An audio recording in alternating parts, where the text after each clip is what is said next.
नमस्कार दोस्तों, HRD IAS में आप सभी का स्वागत है। कैसे हैं आप सभी लोग? आई होप आप सभी लोग अच्छे होंगे और अपनी पढ़ाई को बढ़िया तरीके से कर रहे होंगे। देखिए, आज हम लोग कुछ महत्वपूर्ण टॉपिक्स पर चर्चा करेंगे और टॉपिक है दरअसल जो कि अभी आपकी आगामी पीसीएस की जो परीक्षा है, यूपी पीसीएस अपर की और साथ ही में आरओ की, इन दोनों एग्जाम्स के लिए आपको करंट अफेयर्स कैसे जो है क्लियर करना है, यानी कि इसको जो है आपको अच्छे तरीके से पढ़ाई करनी है ताकि करंट अफेयर से आने वाले प्रश्न जो है आपसे गलत ना होने पाए। और जैसा कि आप सभी लोगों को विदित होगा कि जो करंट अफेयर्स यानी कि जो समसामयिक का जो सेक्शन होता है वो सबसे ज़्यादा होता है आपका, है ना। और बच्चे क्या करते हैं मोस्टली कि इन्हीं सेक्शंस को क्या करते हैं, इग्नोर करते हैं।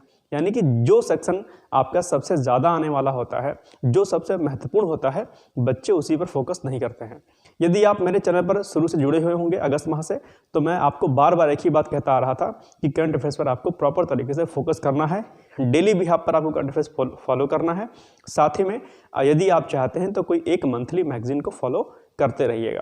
बावजूद इसके बच्चे नहीं फॉलो करते हैं तो वो कहीं ना कहीं जो है एक तरीके से बहुत बड़ी जो है ब्लंडर मिस्टेक करते हैं, बड़ी मिस्टेक करते हैं, और वो आपके एग्जाम्स के लिए जो है क्या कहते हैं, हानिकारक होता है। लोग कहते हैं कि बच्चे टॉपर बन जाते हैं, टॉप कर देते हैं। वो क्यों करते हैं, रीज़न क्या है इसका, है ना। तो बेसिकली जो रीज़न होता है वो यही होता है कि वो चीज़ों को सब बैलेंस करके चलते हैं ना, उनके अंदर बैलेंसिंग अप्रोच बहुत अच्छी होती है। वो ऐसा नहीं है कि किसी सेक्शंस को वो वीक कर देंगे, मतलब उसको नहीं पढ़ेंगे, इग्नोर कर देंगे, या जब एग्जाम आएगा तब पढ़ाई करेंगे, नहीं। वो हर सेक्शन पर मजबूती के साथ उसको करते हैं ताकि किसी भी सेक्शन से उनका जो प्रश्न हो वो गलत ना होने पाए। और जब वो ऐसा कर ले जाते हैं, लगातार वो करते हैं, तो वो कहीं ना कहीं टॉप मोस्ट जो लिस्ट होती है टॉपर्स की, उसमें वो शामिल होते हैं और टॉप करते हैं वही लोग। ठीक, ये चीज़ होती है।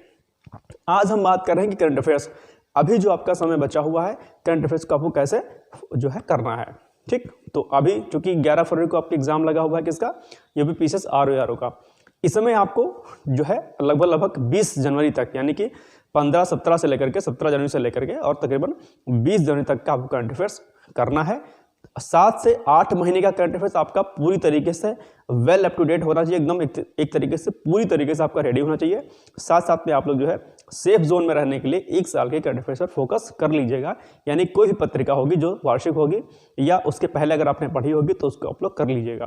कहने का मतलब यह है कि 7 से 8 महीने का करंट अफेयर्स आपका पूरी तरीके से रेडी होना चाहिए। क्यों होना चाहिए? क्योंकि जो अधिकतम प्रश्नों की संख्या होती है वो आपका इन्हीं 7 से 8 महीनों में जो है होता है। ठीक है, जो विगत 7 से 8 महीने होते हैं आपकी परीक्षा तिथि के पहले के। ओके, बाकी प्रश्नों की जो पूछे जाने की प्रवृत्ति है वो तो कभी भी पूछ सकते हैं, है ना, क्योंकि जब आप सिलेबस उठाओगे तो उसमें लिखा रहता है समसामयिक घटनाक्रम। तो उसमें कोई फुल स्टॉप नहीं लगा होता है कि इतने से इतने वर्ष का या इतने से इतने महीने का, वो समसामयिक घटनाक्रम लिखा होता है। घटनाक्रम का मतलब होता है जो भी चीज़ें चल रही होती हैं, कब से कब तक चल रही होती हैं, ये नहीं इसमें होता है।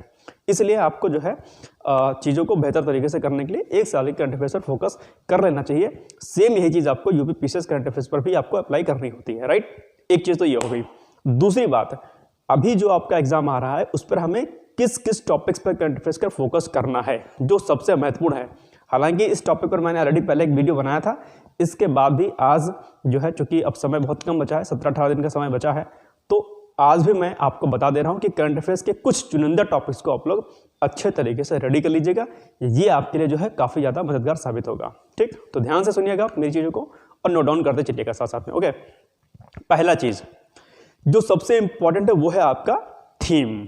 ठीक है, कोई भी जो महत्वपूर्ण जो दिवस होते हैं, ठीक है, उनकी थीम यानी कि पूछ लेता है आपसे कि बताइए इस वर्ष विश्व पर्यावरण दिवस की थीम क्या थी। एक बात थीम में आप एक चीज़ आप लोग और ध्यान रखिएगा कि जो जिस वर्ष आपका एग्जाम हो रहा होता है उस वर्ष की थीम और जो है विगत वर्ष की थीम भी आपसे पूछ सकता है। इसलिए ध्यान रखना कि जिस वर्ष आप परीक्षा दे रहे हैं उस वर्ष की भी जो है आपको थीम पता होनी चाहिए, और जो बीत चुका है वर्ष उस वर्ष की भी थीम आपको पता होनी चाहिए। ठीक, इसके अलावा थीम के अलावा जो महत्वपूर्ण दिवस होते हैं, कोई भी दिवस हो, चाहे वो पर्यावरणीय दिवस हो, ठीक है, या फिर कोई राष्ट्रीय अंतर्राष्ट्रीय दिवस हो, उनकी थीम हो वो आपको पता होना चाहिए।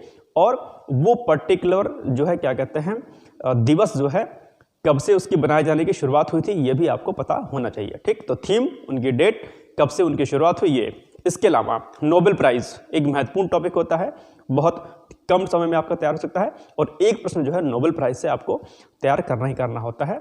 नोबेल प्राइज किसको दिया गया था, किस क्षेत्र में दिया गया था, विगत वर्ष में किसको दिया गया था सॉरी। इस तरीके से आपको प्रश्नों को तैयार करना है ताकि नोबेल प्राइज से भी एक प्रश्न आपका गलत ना होने पाए। ठीक, तो दो चीजें हो गई। तीसरा जो सबसे महत्वपूर्ण है, कोई भी चीज यदि सरकार की जो है, चाहे वो उत्तर प्रदेश सरकार हो या फिर आपका भारत सरकार हो यानी कि केंद्र सरकार हो, यदि उसकी कोई महत्वपूर्ण योजना हाल फिलहाल में लॉन्च की गई है, ठीक है, जो कि बहुत महत्वपूर्ण है, उस योजनाओं से संबंधित प्रश्न आपके परीक्षा में पूछे जाते हैं। ना सिर्फ वो वर्तमान जो योजना होती है उससे संबंधित प्रश्न पूछे जाते हैं, बल्कि उससे संबंधित या पुरानी योजनाओं के बारे में भी जानकारी आपसे पूछ ली जाती है। जैसे उज्ज्वला योजना पुरानी योजना हो गई है, लेकिन यदि इसमें कोई अचीवमेंट हुआ है, भारत सरकार ने कुछ लक्ष्य निर्धारित किए थे, उन लक्ष्यों की पूर्ति हो चुकी है, ऐसे प्रश्न भी आने की संभावना आपके प्रश्न पत्र में रहती है। तो योजना जो वर्तमान में चल रही है, जो नई स्टार्ट की गई है और जो बीत चुकी है, और वो योजना भी आपके लिए महत्वपूर्ण होती हैं। इसलिए योजनाओं की एक प्रॉपर लिस्ट बना लीजिएगा, या जिस भी मैगजीन में इकट्ठा सारी आपकी योजनाएं होंगी उनको आप लोग प्रिपेयर कर लीजिएगा, राइट। एक तो हो गया योजना वाला, ठीक। इसके अलावा खेल से संबंधित प्रश्न जो है आपकी परीक्षा में मोस्टली पूछे जाते हैं, चाहे वो हॉकी हो, फुटबॉल हो। अगर वैश्विक स्तर पर कोई गेम खेला गया, चाहे वो विश्व कप रहा हो आपका, चाहे फुटबॉल विश्व कप रहा हो या हॉकी विश्व कप रहा हो, ठीक है, उनसे संबंधित जो है प्रश्न आपकी परीक्षा में पूछे जाते हैं।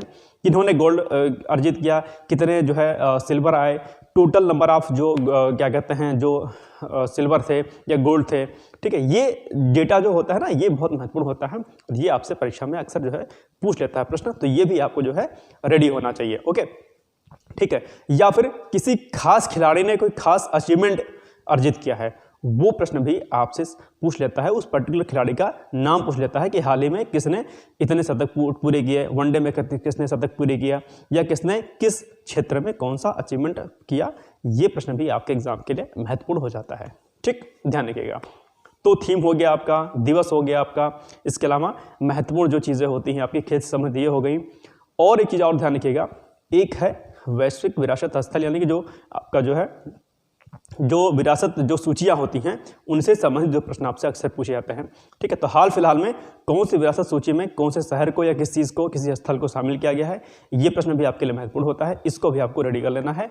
एक महत्वपूर्ण बात इसके अलावा और भी, जो भी आपके पर्यावरण से संबंधित जो भी महत्वपूर्ण दिवस के साथ साथ में जो भी कॉन्फ्रेंसेस होती हैं, चाहे वो COP28 हो, 7 हो, ये बहुत महत्वपूर्ण होती हैं। यानी कि पर्यावरण से संबंधित चाहे वो राष्ट्रीय स्तर पर कोई कार्यक्रम चलाया गया हो, या कोई कन्वेंशन हुई हो, या कोई जो है नई चीज़ें बनाई गई हो, उससे संबंधित प्रश्न आपके जो है अक्सर परीक्षा में प्रश्न पूछ ले जाते हैं।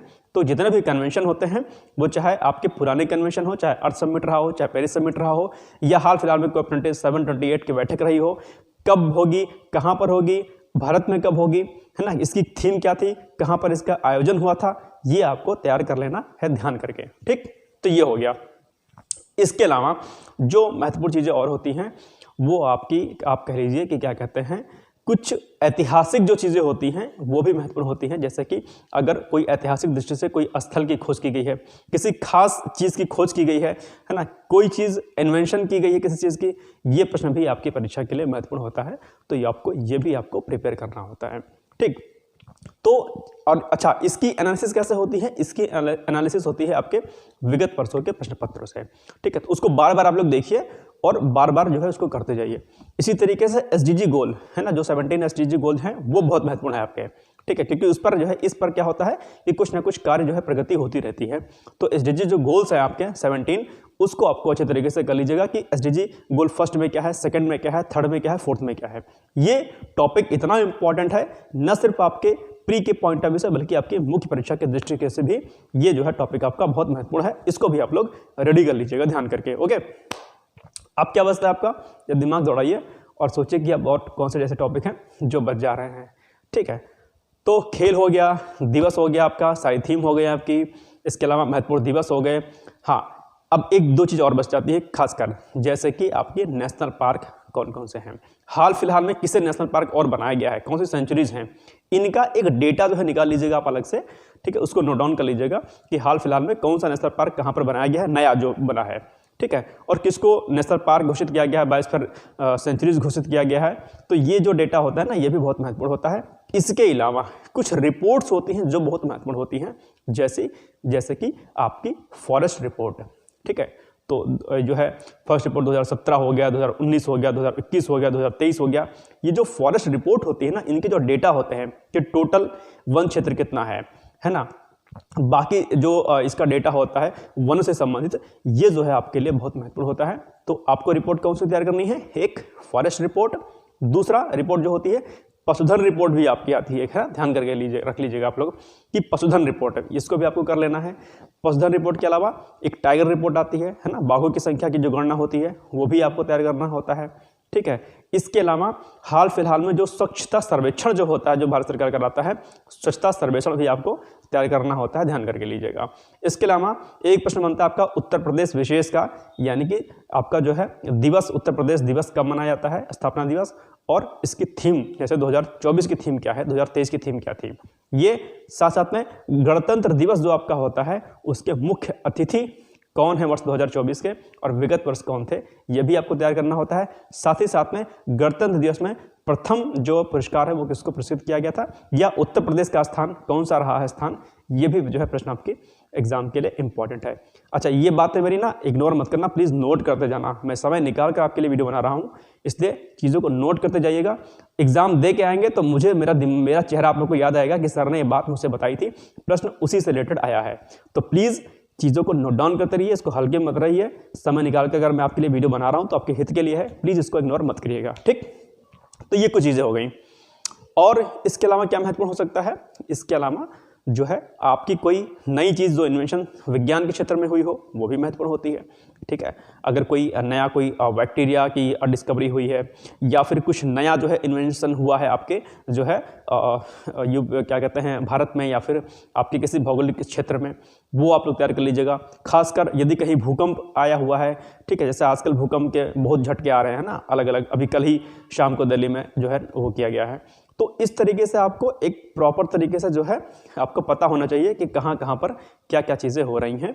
यानी कि जो आपके ट्रेडिशनल जो पोर्शन है, यानी कि जो स्टैटिक पोर्शन है, स्टैटिक पोर्शन से करंट अफेयर्स बनते हैं। भूकंप हो गया, आपकी सुनामी हो गई, हाल फिलहाल में कौन सी सुनामी कहाँ पर आई थी, ठीक है, भूकंप कहाँ पर आया था, कौन कौन से किस किस सेस्मिक जोन में है, ये सब प्रश्न आपके लिए बहुत महत्वपूर्ण हो जाते हैं।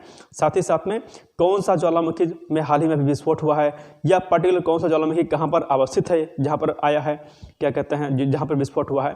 तो ये प्रश्न भी आपकी परीक्षा के लिए जो है महत्वपूर्ण हो जाते हैं, ध्यान रखिएगा, ओके।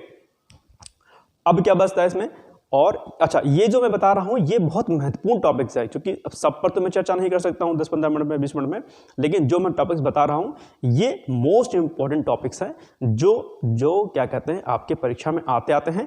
यहाँ से प्रश्न पूछे जाने की संभावना जो है क्या रहती है, पूरी तरीके से रहती है, कि यानी कि यहाँ से प्रश्न आपके एग्जाम में हर हाल में आएंगे ही आएंगे। तो इसको नोट डाउन कर लीजिएगा। मेरी वॉइस थोड़ा सा ना फास्ट है, मैं तेज़ बोलता हूँ, इसलिए आप लोग थोड़ा सा स्पीड कम कर सकते हैं और आराम से इसको नोट डाउन कर सकते हैं अगर आपको समझने में थोड़ा सा दिक्कत होती है तो, ठीक, ये बात हो गई। और बाकी आप लोग जो है 6-7 महीने की जो भी मैगजीन आ गई हो मार्केट में, जैसे कि घटनासार आ गई है, दृष्टि आ गई, आई दृष्टि आ गई है। अच्छा, आई दृष्टि को लेकर एक बड़ा कन्फ्यूजन है कि सर पीसेस के पहले आएगी कि नहीं आएगी। पीसेस के पहले भी रिलीज होगी, ध्यान रखिएगा, ठीक है। हो सकता है पतली निकालें, लेकिन निकालेंगे, ठीक है। मेन जो आई दृष्टि आपकी घटना चक्र की आती है वो दरअसल पीसेस के एग्जाम के पहले आती है।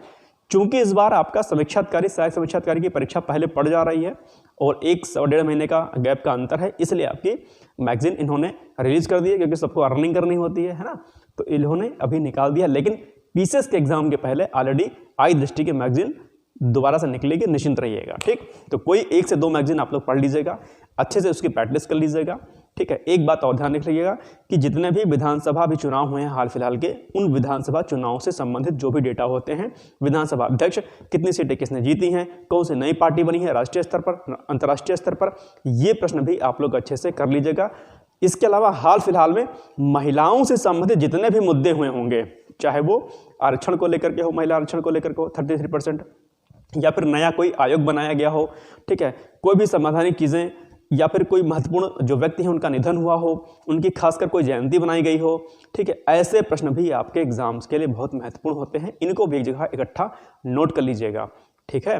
मुख्यमंत्री कौन से बनाए गए हैं, कितनी वहाँ पर विधानसभा सीटें हैं, वहाँ पर विधानसभा विधान परिषद दोनों है या एक ही है, ठीक है, और साथ साथ में राज्यपाल का नाम क्या है, ये भी आपको वहाँ पर पता होने चाहिए, यानी कि विधानसभा अध्यक्ष का नाम, मुख्यमंत्री का नाम, राज्यपाल का नाम, वहाँ पर टोटल नंबर ऑफ सीट है और उस राज्य की जो है लोकसभा में सीटें और राज्यसभा में सीटें कितनी हैं, ये भी आपको पता होना चाहिए। ठीक, और ये न सिर्फ आपको हाल फिलहाल में जो चुनाव हुए हैं उनकी पता होनी चाहिए, बल्कि अलग अलग जो आपके मुख्य मुख्य जो स्टेट हैं उनके बारे में भी आपको पता होना चाहिए। ठीक, ये कुछ चीज़ें ऐसी हैं जो जहाँ से प्रश्न आपके परीक्षा में पूछे जाते हैं। इसके अलावा नीति आयोग की रिपोर्ट होती है, इसको भी आप लोग एक बार देख लीजिएगा, नीति आयोग की रिपोर्ट क्या होती है। ठीक है, बाकी स्वच्छता सर्वेक्षण पर जो भी हाल फिलहाल में किसको सबसे स्वच्छ शहर घोषित किया गया है, सबसे स्वच्छ जिला किसको घोषित किया गया है, ये डेटा भी आप लोग को अच्छे तरीके से रेडी होना चाहिए, जैसा कि मैंने आप लोग को पहले बताया। ठीक, तो ये कुछ चीज़ें हैं जो महत्वपूर्ण है। मुझे लगता है कि वीडियो बहुत ज़्यादा लंबा हो जाएगा और आप लोग अभी पढ़ाई कर रहे होंगे, इसलिए वीडियो ज़्यादा मत देखिए, चुपचाप से पढ़ाई करिए। कोशिश ये कीजिएगा कि आपका एग्ज़ाम जो है, जो प्रश्न पत्र आए आपके यूपीपीसीएस में करंट अफेयर्स के हो, चाहे वो आरओआर के एग्जाम में हो, आपके 100% करंट अफेयर्स यानी कि समसामयिकी के प्रश्न आपके सही होने चाहिए। जो मैंने करंट अफेयर्स कराया है उसको भी आप लोग कर लीजिएगा प्लीज़। मैंने सारे महत्वपूर्ण करंट अफेयर्स कराए थे, 5 महीने का मैंने करा रखा है, अभी तक जनवरी का मैंने नहीं कराया है। समय अगर मिलेगा तो मैं आपको जो है थोड़ा सा पेन और कॉपी के माध्यम से मैं आपको समझा दूंगा जो भी महत्वपूर्ण घटनाक्रम अभी हाल फिलहाल में हुए होंगे उनको। ठीक, तो आपकी गारंटी यही है कि आपको 100% करंट अफेयर्स पर फोकस करना है। आरओआर के विद्यार्थी ध्यान दें, जैसा कि मैंने पहले भी कहा था, मैं फिर कह रहा हूँ, बार बार कह रहा हूँ कि हिंदी करंट अफेयर्स को आप लोग 100% प्रश्न सही करने की जो है आपकी कैपेबिलिटी वहाँ पर होनी चाहिए। अभी भी समय है, आप लोग धूमधाम से तैयारी करिए, जी जान लगा दीजिए, निश्चित तौर पर आपका सिलेक्शन होगा। सकारात्मकता के साथ, परेशान मत होइए, धैर्य धारण रखिए और अपने ऊपर एक अडिग विश्वास रखिए कि यदि आप मेहनत कर रहे हैं तो परमपिता परमेश्वर आपको जो है जरूर सक्सेस करेगा। ठीक है, तो परेशान मत होइए, दिल लगा के तैयारी करिए, मैं आपके साथ हूँ, एचआरडी आईएएस आपके साथ है। कोई दिक्कत होती है प्लीज़ कमेंट बॉक्स में जाकर के कमेंट करें, और अगर अभी तक आप लोगों ने चैनल को सब्सक्राइब नहीं किया तो प्लीज़ चैनल को सब्सक्राइब कर दें, बेल आइकन को प्रेस कर दीजिएगा ताकि कोई भी अपडेट अगर चैनल के माध्यम से हो तो सबसे पहले वो आप तक पहुँच सके। और लाइक प्लीज़ एक जरूर कर दिया करिए, एक छोटे से लाइक से मेरा मनोबल बढ़ता है और आपके लिए अच्छे कंटेंट लाने की कोशिश करता हूँ। मार्च महीने से हम लोग नई नई चीज़ें स्टार्ट करेंगे, पीसीएस मुख्य परीक्षा की से संबंधित जो आंसर राइटिंग प्रैक्टिस होगी, उसके जो बैचेस होंगे और बहुत सारी चीज़ें होंगी वो हम लोग स्टार्ट करेंगे। इसलिए आप लोग चैनल को सब्सक्राइब जरूर कर लीजिएगा, शेयर भी खूब सारा कर दीजिए ताकि अदर जो बच्चे हों वो भी चैनल के माध्यम से जुड़ जाएँ। ठीक है, फिर मिलते हैं कल, तब तक के लिए जय हिंद, जय Bharat, thank you so much.